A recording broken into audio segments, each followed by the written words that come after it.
दोस्तों welcome back to government job वाला SSC preparation. दोस्तों 2022 का एग्ज़ाम नज़दीक है। ये समझो कि बगल में ही खड़ा हुआ है आपके। तो अब सवाल ये है कि उसके लिए तैयारी कैसे करनी है, क्योंकि 2020 में आप लोगों ने अच्छे से तैयारी करी होगी, नंबर लाए होंगे, होप करी होगी कि हाँ हमारा सिलेक्शन हो जाएगा। पर एक दो नंबर से कई लोग रह गए, कुछ लोगों के नंबर ही नहीं आ पाए, कुछ लोगों के बहुत नंबर आ गए, लेकिन फिर भी कट ऑफ इतनी चली गई कि उनको अच्छा डिपार्टमेंट नहीं मिला। तो ये सारी चीज़ें समस्या पैदा कर रही हैं। तो अब मैं इस वीडियो में आपसे कहने क्या वाला हूँ, मैं ये बात करने वाला हूँ कि 2022 में तैयारी कैसे करनी है आपको, इस बारे में हम बात करेंगे। देखो सिंपल सी बात को समझो, एसएससी रिपीटेशन करती है, यह बात आपको पता होनी चाहिए। अगर नहीं पता है तो आप गलत डायरेक्शन में जा रहे हो।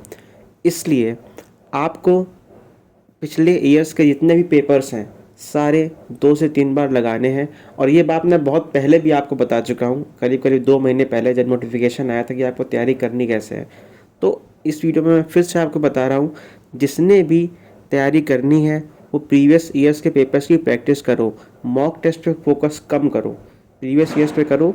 क्योंकि देखो पैटर्न वही रहता है, एरर्स उसी तरह की आती हैं, फिल इन द ब्लैंक्स उसी तरह के आते हैं, रीजन में क्वेश्चंस भी उसी तरह के आते हैं, बस लेवल थोड़ा सा ऊपर नीचे हो जाता है। तो अगर आप प्रैक्टिस करोगे रीजनिंग की, इंग्लिश की, तो कहीं ना कहीं आपको आइडिया तो लगेगा ना कि हाँ यार इस तरह के क्वेश्चन आने हैं, तो अब मैं कैसे काम करता हूँ, सेट्स लगाता हूँ, ताकि मेरी प्रैक्टिस हो जाएगी। अब प्रैक्टिस तो आपने कर ली, आपने क्वेश्चन पेपर मान लो ये लगा लिया, लेकिन आपने उसका एनालिसिस नहीं किया, यहाँ गलती कर दी आपने। एनालिसिस करना बहुत ही ज़्यादा ज़रूरी है, अदरवाइज़ आपका इम्प्रूवमेंट होगा ही नहीं, पॉसिबल ही नहीं है। आप सेट को लगाइए, प्रैक्टिस करिए, दोबारा उसी सेट को लगाइए, प्रैक्टिस करिए, और उसके बाद एनालिसिस भी करिए।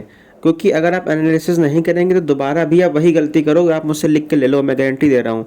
प्रैक्टिस करोगे और एनालिसिस नहीं करोगे तो दोबारा वही गलती करोगे।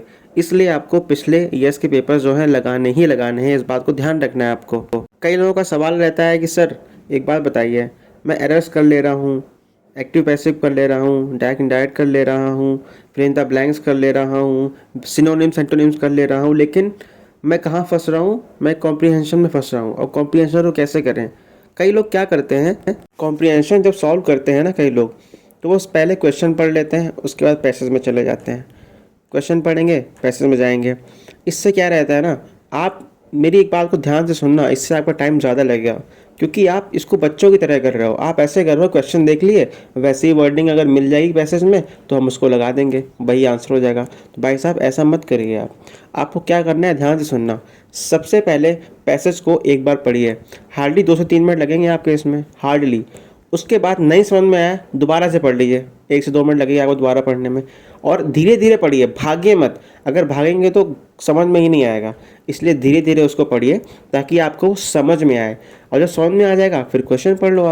आप देखोगे जब आप क्वेश्चन पढ़ोगे आपको लगेगा अरे यार ये तो ऊपर था ना। आप फिर से देखो ऊपर किस जगह था, आपको आइडिया हो गया ना कि हाँ यार इस जगह पे हो सकता है। आपने पढ़ा, आपने आंसर देखा, आपने लगा लिया। आपने दूसरा क्वेश्चन पढ़ा, आपने कहा हाँ यार ये तो यहाँ पे था, तो आप फिर वापस गए पैसेज में, आपने देखा, आपने फिर से वही आंसर लगा दिया। तो ये चीज़ें आपको करनी है। क्वेश्चन देख करके पैसेज में नहीं जाना है, पैसेज पढ़ करके भले ही 2 से 3 मिनट लग जाए पर आपका जो आंसर आएगा वो एक्यूरेट आएगा। तो इस बात को ध्यान में रखना है आपको, ठीक है। और मैं आपको एक बात बताता हूँ, जो भी सेक्शन आपका स्ट्रांग हो, चाहे वो रीजनिंग हो, चाहे इंग्लिश हो, चाहे जीएस हो, उसको पहले उठा लेना। इससे क्या होगा, आपको कॉन्फिडेंस बढ़ जाएगा, ठीक है। बाद में नहीं उठाना उस चीज़ को, उस टॉपिक को पहले उठाओगे, आपके क्वेश्चन करोगे, आपको क्वेश्चन आएंगे, आपको कॉन्फिडेंस बढ़ेगा और दिमाग ज़्यादा तेज़ी से चलना शुरू कर देगा। ये देखो लॉजिक रहता है, ये दिमाग अलग ही तरह से खेल खेलता है। अगर आप पहले ही लगा लोगे आपका बेस्ट सेक्शन जो है जिसमें आप बहुत ही अच्छे हो, तो कहीं ना कहीं कॉन्फिडेंस बढ़ जाता है, और अदर सेक्शंस रहते हैं जो थोड़े वीक भी होते हैं वो भी थोड़े बहुत अच्छे हो जाते हैं। तो आपको देखो 3 चीज़ें करनी है। पहली चीज़, प्रीवियस ईयर्स के पेपर लगाने हैं, जितने लगा पाओ, अभी तो टाइम बहुत कम बचा है, पर शुरू कर दो यार, प्रैक्टिस शुरू कर दो। उसके बाद उसका एनालिसिस करना है और दोबारा से वही पेपर को प्रैक्टिस करना है। मैं ये नहीं कह रहा हूँ आप 2 घंटे बैठ जाओ, ऐसा नहीं। रीजनिंग को अलग लगा लो, इंग्लिश को अलग लगा लो, जीएस को अलग लगा लो, ऐसा भी कर सकते हो। मैं ये नहीं कह रहा हूँ 2 घंटे बैठ के ही लगाओ, ऐसा नहीं है।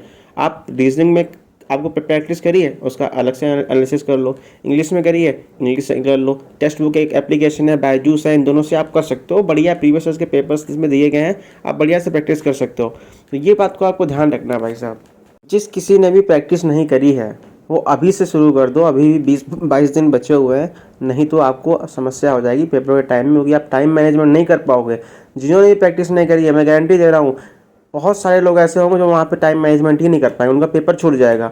इंग्लिश में कॉम्प्रिहेंशन में टाइम लगा देंगे, रीजनिंग में तो क्या पता वो 50-60 मिनट भी लगा दें। ऐसा भी होता है भाई साहब, मैंने देखा है लोगों को, ऐसा भी होता है। आज के समय में जो रीजनिंग आ रही है, अगर वो देखोगे आप, उसको करने में टाइम लग जाता है। तो अगर उसकी प्रैक्टिस नहीं करोगे 2020 के पेपर की और 2019 के पेपर की, तो कहीं ना कहीं आप 50-55 मिनट आप एग्ज़ाम में ही ले जाओगे, और वो चीज़ आपका पूरा खेल बिगाड़ देगी। क्योंकि इंग्लिश में भी थोड़ा टाइम देना है ना, कॉम्प्रिहेंशन में कम से कम 5-7 मिनट लगते हैं ना। इसलिए मैं आपसे कह रहा हूँ प्रैक्टिस करो, प्रैक्टिस करो। अगर इकट्ठा नहीं हो सकती है तो अलग अलग सेक्शन की अलग अलग करो, पर ज़रूर करो प्रैक्टिस। मैं फिर से एक बात बोलूँगा, मॉक टेस्ट के पीछे भागना बंद करो, प्रीवियस ईयर से पेपर लगाओ। ये मैं आपको अपना एक्सपीरियंस बता रहा हूँ, और उन लोगों का भी एक्सपीरियंस है जिन्होंने कहीं ना कहीं एग्ज़ाम में क्वालिफाई किया हुआ है। मेरे कुछ दोस्त हैं, वो अभी इस वाले एग्ज़ाम में 2020 का रिजल्ट आया उसमें पास हुए हैं। तो इसलिए मैं आपको ये बता रहा हूँ, इस चीज़ को फॉलो करिए। प्रीवियस ईयर से पेपर्स बहुत ज़रूरी हैं, क्योंकि एरर्स उसी तरह की आती हैं, पैटर्न वही रहता है, और थोड़ा सा इधर उधर कर देते हैं। और एक बात मैं आपको इंग्लिश में बता देता हूँ, इसको आप रामबाण कह सकते हो, कि सब्जेक्ट के हिसाब से जो वर्ब लगती है, इस पे क्वेश्चन ज़रूर आता है। 2 से 3 क्वेश्चन आपको इसमें मिल जाएंगे, एरर्स में भी मिलेंगे और नो इम्प्रूवमेंट में भी मिल जाएंगे। तो भाई सब्जेक्ट के हिसाब से वर्ब ज़रूर देखो, उस हिसाब से क्वेश्चन को लगाओ, आपका आंसर लगभग सही हो जाएगा। ध्यान, बाकी तो आपको पता ही होगा इंग्लिश में क्या क्या आता है। तो मैं बेसिक बात मैं यही कहना चाहूँगा कि आप प्रैक्टिस करो प्रीवियस ईयर से पेपर्स की, ठीक है। जितना लगा पाओ, जितनी प्रैक्टिस कर पाओ करो, नहीं कर रहे हो तो कहीं ना कहीं दुविधा में फंस जाओगे आप। तो दोस्तों, ये थी एक छोटी सी वीडियो कि 2022 का एग्ज़ाम में कैसे प्रिपरेशन करना है आपको। वीडियो पसंद आई हो तो लाइक कर देना। कोई भी डाउट हो किसी भी सब्जेक्ट में, कैसे पढ़ना है, क्या करना है, या कोई क्वेश्चन नहीं फंस रहा हो तो आप कमेंट कर सकते हो, मैं आपको उसका जवाब उसमें दे दूंगा, ठीक है। बाकी वीडियो पसंद आई हो तो लाइक कर देना, चैनल पर नए हो तो सब्सक्राइब कर देना, और बेल आइकन को ज़रूर दबा देना, ताकि नेक्स्ट वीडियो आपको मिले। और मिलते हैं जल्दी नेक्स्ट वीडियो में। Thank you so much for watching, bye bye, take care.